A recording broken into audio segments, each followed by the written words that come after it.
Travis leaned against the mainframe cabinet like it was a cheap bar counter, cracking open a warm can of energy drink. He took a slow, loud sip, smirked at me, and said that I should head home for the night, because he had everything under control. I did not move. I just kept my eyes on the command line interface, where the server health logs were slowly ticking upward. He said it again, waving the blue can toward the door, telling me to go get some sleep, as if he had built the entire network architecture himself. He was 27, wore pristine designer sneakers to an engineering bullpen, and talked fast enough to make people believe he knew what he was doing. My name is Gerald Vance. I am 58. I live in Raleigh, North Carolina, and for the last 15 years, I have been the senior systems specialist at Helix Systems. That is a long title that basically means when the core systems crash at 3:00 in the morning, my phone is the one that rings. I built the back-end servers from scratch when the company was just 6 people in a rented basement with leaky pipes, water-stained ceiling tiles, and flickering fluorescent lights that buzzed constantly. I remember spending cold December nights eating cold pizza, drinking cheap coffee, and tracing Ethernet cables by hand. Over those 15 years, I watched the tech landscape in the Research Triangle Park change completely. We went from physical server racks to virtual machines and finally to the cloud. I adapted to every change, rewriting the database queries and server scripts to keep the systems highly optimized. Now we occupied 3 full floors in a glass tower downtown, and the CTO, Duncan Pierce, was trying to paint me as a relic of the past. A dinosaur who did not fit into their new cloud-first vision. Just 2 days ago, I watched Duncan walk Travis into the executive boardroom. Duncan was holding a flash drive that I knew contained my custom infrastructure mapping. I had spent 3 months drawing, color coding, and documenting that map so the junior developers would not delete the active databases by accident. It details every database relation, every API endpoint, and every fallback server configuration we have. Duncan pointed at the projection screen like he had conceived the design himself. Travis nodded, threw in a few terms like microservice orchestration, zero-trust container pipelines, and cloud-agnostic architecture, taking credit for the whole layout. I stood by the coffee machine in the hallway and watched them through the glass partition. They were not elevating Travis because he was a genius. They were elevating him because he looked like what the board of directors thought a tech prodigy should look like. He wore the right brand of hoodies, spoke at a breakneck speed, and dismissed legacy code as tech debt without even looking at the source files. He believed that everything could be solved by throwing more cloud resources and virtual machines at the problem, completely ignoring the fundamental efficiency of the database queries. I remained quiet, refusing to play their political games. Travis walked off to the management incident review meeting, leaving a trail of empty jargon in his wake. Meanwhile, I went back to my terminal. The production cluster was bleeding system uptime, and the rest of the team was too busy writing Slack updates and planning their next team-building retreat to notice the performance lag. The main API gateway was dropping packets, and the response times had spiked to over 1,500 milliseconds, causing checkout delays for our customers. I found the memory leak in less than 5 minutes. Travis had deployed an unverified third-party library that failed to close connection pools after query execution. I pushed a manual hotfix, restored the gateway response to 12 milliseconds, and left a brief, dry note in the repository history. I wrote that they should read the documentation before deploying unverified packages next time. Nobody would notice the note unless they actually looked at the source logs, and in my experience, nobody at Helix Systems ever did. I walked past the glass conference room on my way out.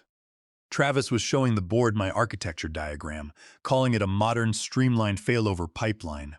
Duncan looked like a proud father, nodding along. The man had not touched a compiler since 2004, but now he was acting like a digital pioneer. I did not wait for them to finish their presentation. I packed my bag, grabbed my keys, and left the building. On my desk, Travis had left his half-empty energy drink can, condensation dripping onto my physical notebook. I threw it in the recycling bin on my way out. The next morning, I was half covered in my first cup of black coffee when Duncan walked into the bullpen. He was doing his typical rounds, acting like a friendly high school principal. He looked at me, smiled, and asked if I had a few minutes for a quick chat. He pointed toward the small glass room we called the fishbowl. There was nothing casual about the fishbowl. It was the room where people went with their access cards and came out with cardboard boxes. I sat across from him, and he folded his hands on the table, starting with his standard corporate smile. He told me that my work over the last decade had been rock steady. He paused, letting the words sink in, as if being reliable was a polite way of saying I was stuck in my ways and lacked innovation. He said he felt I had peaked at the company, which he claimed was fine because not everyone wanted to climb the corporate ladder. He told me they were restructuring the division to make room for digital natives who brought fresh perspectives. He wanted me to spend the next 2 weeks transitioning my tribal knowledge to the newer members of the engineering team. He actually used the phrase tribal knowledge, making air quotes with his fingers. I did not say anything. I just stared at him, letting the silence stretch until he shifted uncomfortably in his chair and adjusted his collar.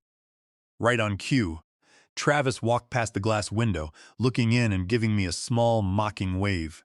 Duncan did not notice. He kept talking, telling me that my title would not change for now, but that they needed me to document everything so the transition would be smooth.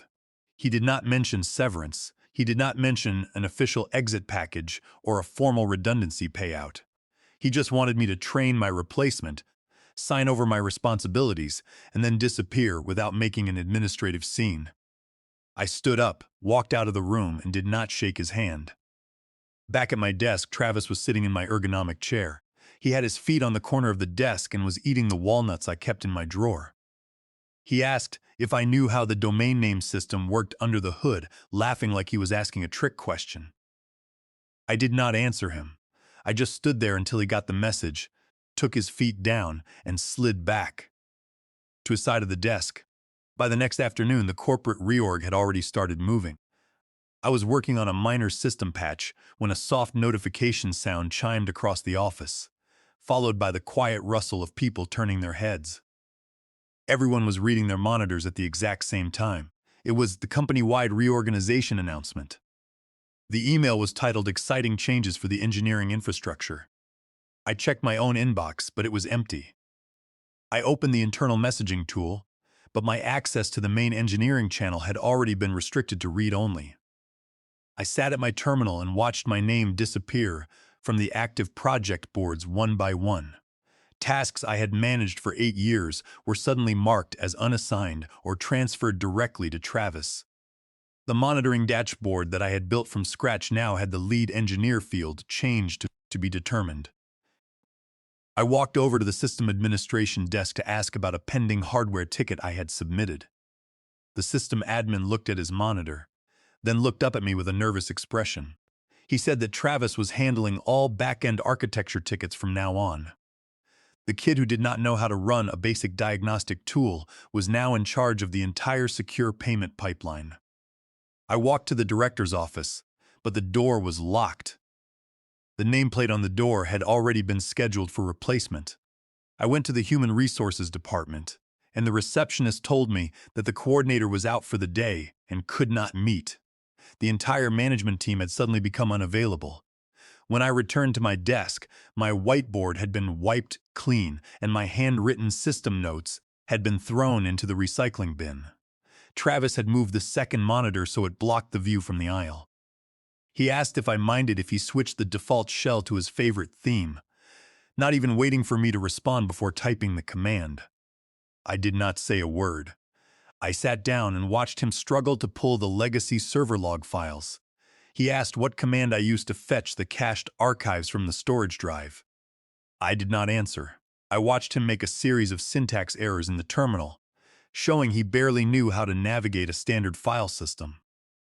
It was painful to watch someone with so little foundational knowledge take control of a system that processed millions of dollars in transactions daily. I knew that without my intervention, the database would eventually crash, but I kept my composure. I stood up, retrieved my physical ledger from the overhead shelf, and set it on the desk next to him. I told him he would need it. Then I reached under my desk drawer, removed the personal backup drive I kept taped to the underside of the frame, and put it in my pocket. I left the office before 3:30 p.m.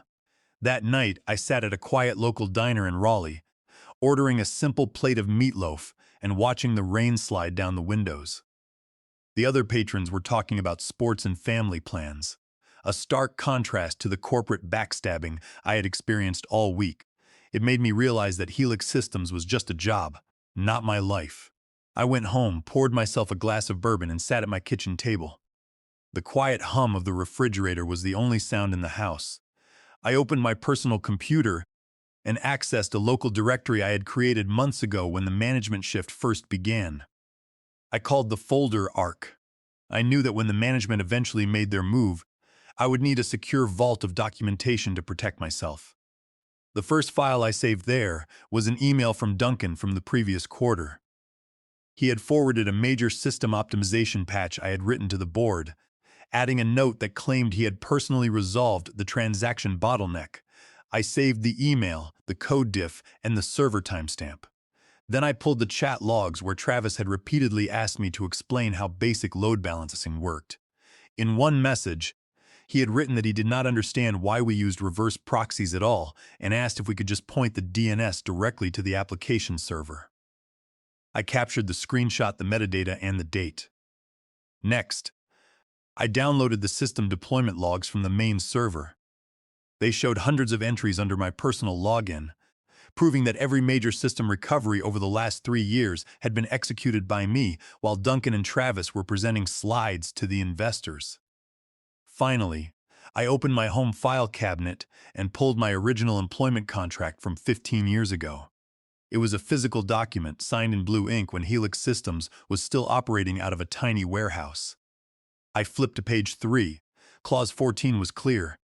Any termination of employment must be delivered in writing within 72 hours, or the severance terms would automatically default to a full 12-month salary payout. I checked the dates. It was now day 5 since Duncan had told me I was being transitioned out in the fishbowl. I had received no written termination notice, no email, and no formal exit paperwork. They were treating my removal as a voluntary resignation, hoping I would simply walk away out of pride and frustration. But they had made a significant administrative error. I closed the folder, turned off my computer, and decided to wait. On day 6, the silence in the office was almost absolute. No one spoke to me, and my emails to human resources remained unanswered. I sat at my desk, completed the remaining system maintenance tickets, and logged every interaction. I was essentially a ghost in the office, sitting in a chair but invisible to the colleagues I had worked with for years. At 2 in the afternoon, my phone rang from an unlisted number. It was the human resources director. Her voice was strained, filled with the rehearsed cheerfulness that companies use during layoffs. She apologized for the delay, claiming there had been a clerical error with my transition documents. She said they would have the official package ready for me soon. I asked her directly if she was stating that I was officially terminated. There was a long pause on the line. She said she would not use that word yet, but that they would have everything in writing shortly. I hung up the phone. I did not wait for their package. I called Bruce Dalton, an employment attorney in Durham who had a reputation for dealing with corporate contract disputes. I drove to his office that evening. His office was in an old brick building downtown, filled with the scent of old paper and leather-bound books. His assistant brought me a cup of warm tea while I waited. Bruce was in his late 60s, sat behind a desk piled with legal briefs, and spoke with a slow, calm gravel voice that instantly made me feel at ease. He told me to send him the contract and every log, email, and screenshot I had gathered. He told me not to edit the files, just to dump the raw data into his secure server. He had represented dozens of tech veterans in the Raleigh area who had been pushed out by younger, cheaper hires, and he knew exactly how these companies operated. I spent the next hour uploading the contents of my ARC folder. 2 hours later, Bruce called me back. He told me that Helix Systems had already missed the 72-hour written notice deadline in Clause 14, but he had found something much more important. He explained that North Carolina had recently amended its labor statutes regarding restrictive covenants. Under the updated law, if an employer fails to deliver the contractually agreed Upon severance consideration within 7 calendar days of termination, any non-compete agreement associated with that employment is rendered null and void. I asked him if he was sure about the timeline. He told me he was certain and that by his calculation, the company would hit day 8 tomorrow. He told me to go to work, keep my mouth shut, and say nothing about the statute. He said to let them send the severance package whenever they finally got around to it, and to forward it to him the moment it arrived. He said once they missed the deadline, the non-compete would be gone, and I would be free to build whatever I wanted. The next day, I arrived at the office at my usual time. Travis was still struggling with the legacy database migration, asking me how to configure the replication parameters. I gave him the correct commands because I was still an employee and was not going to give them a reason to claim I had abandoned my duties. I logged the time, the question, and my response. At 4:42 in the afternoon on day 8, the email finally arrived from Human Resources. It contained 5 PDF attachments, including a release of claims and a transition agreement. The email stated they hoped the package reflected their appreciation for my service. I did not open the attachments. I forwarded the entire email to Bruce Dalton with a short note. Day 8 package received. Then I shut down my terminal, gathered my personal belongings from my desk, and walked out of Helix Systems for the last time. That weekend, I sat at my dining room table and opened a new file on my personal laptop. I did not use company hardware, company VPN, or company servers. I titled the project Fennel. It was an independent database caching system that I had been planning for years, designed to solve the very bottlenecks Helix Systems had been struggling with. I wrote the first lines of code that night, knowing that my non-compete was no longer enforceable. I spent the next 14 hours coding, building the core architecture using a clean room development methodology. I kept a detailed log of every file created, ensuring that not a single line of code overlapped with Helix Systems' proprietary libraries. I set up a local Git repository on my personal computer, checking in the code every hour to establish a clear chronological record of my independent work. I also configured automated backups to a secure private cloud storage account, creating a double layer of time-stamped evidence that no court could dispute. I made sure to implement a completely different programming language, writing the entire system in Rust to ensure memory safety and high concurrency, whereas Helix Systems relied on an outdated C++ backend that was prone to segmentation faults and buffer overflows. Within 3 weeks, Project Fennel was moving faster than I had anticipated. I had built a functional prototype at my dining room table, working late into the night. It was clean, lightweight, and did not rely on any proprietary code from Helix Systems. I had kept my development logs meticulously separated, using time-stamped commits on a public repository hosted under my personal account, paid for with my own credit card. I had demoed the prototype to a former colleague, who passed it along to an analyst at Covenant Ventures, an early-stage investment group. They reached out to me, asking for a technical demonstration. While I was preparing for the presentation, I received a certified letter in the mail. It was a thick manila envelope from Helix Systems. The letter was a formal cease and desist demand. They accused me of breaching my non-compete agreement and misappropriating trade secrets to build Project Fennel. They claimed the intellectual property belonged to them because I had conceived the architecture while still employed.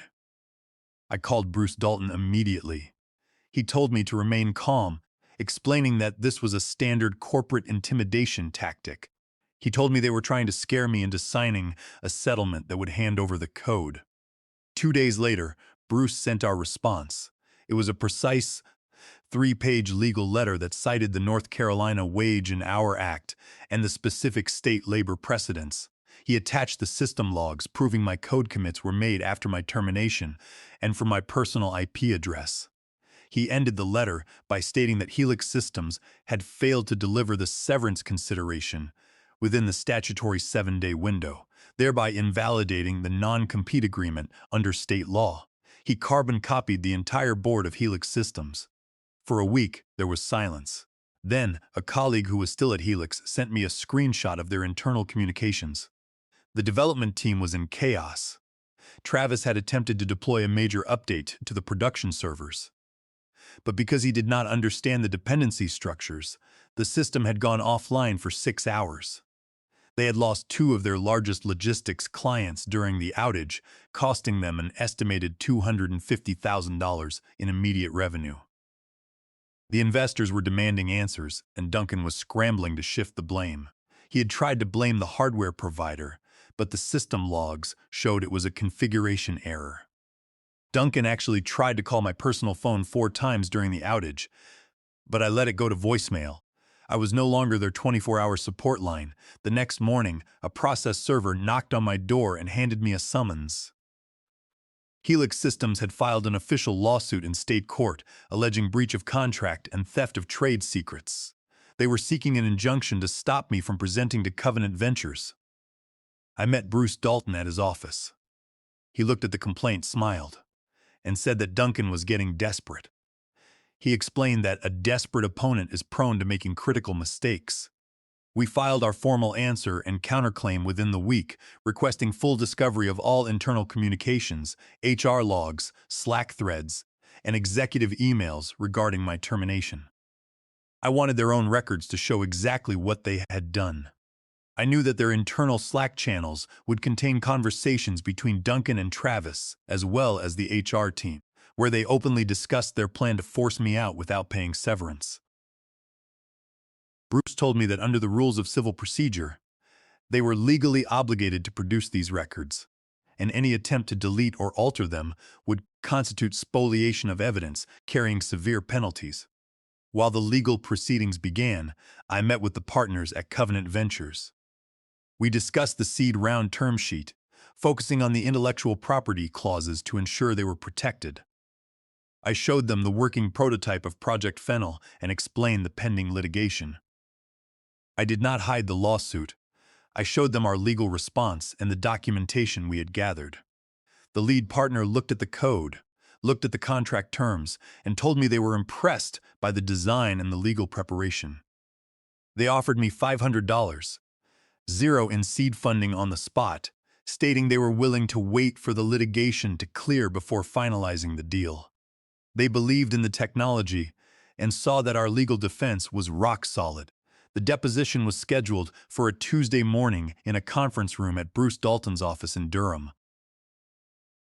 The room was cold, the table covered in thick binders containing the discovery documents we had forced Helix Systems to produce. Duncan Pierce sat across from me, flanked by 2 corporate attorneys and the director of human resources. Duncan wore a dark blue suit, but he did not have his usual boardroom grin. He looked tired, his eyes bloodshot as he stared at his legal pad. The lead corporate attorney began the questioning, focusing on my employment history, my access to Helix Systems' proprietary servers, and the development timeline of Project Fennel. I answered his questions calmly, keeping my responses short and factual, just as Bruce had instructed me during our prep sessions. The attorney asked if I admitted that any software architecture I designed during my tenure at Helix belonged to the company. I told him that I did, but that Project Fennel was built entirely after my employment had ended. The attorney smirked, stating that my termination date was a matter of debate, since I had remained in the office assisting the team. Bruce Dalton leaned forward, tapped his pen on the table, and asked if the counselor would like to verify the exact timeline of the termination.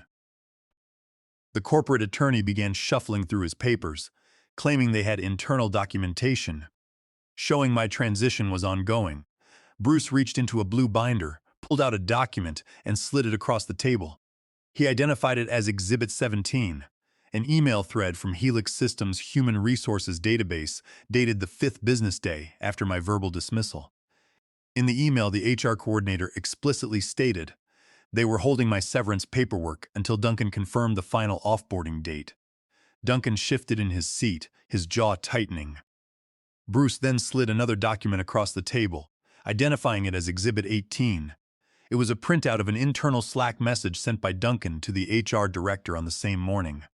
The message read, "Let us hold the severance package for a few days to make sure we have leverage in case he tries to take the system maps." The room went completely silent. The opposing corporate attorney stared at the screen capture, his face turning pale. He turned and looked at Duncan, who was staring down at his hands, his fingers locked together. Bruce Dalton did not raise his voice.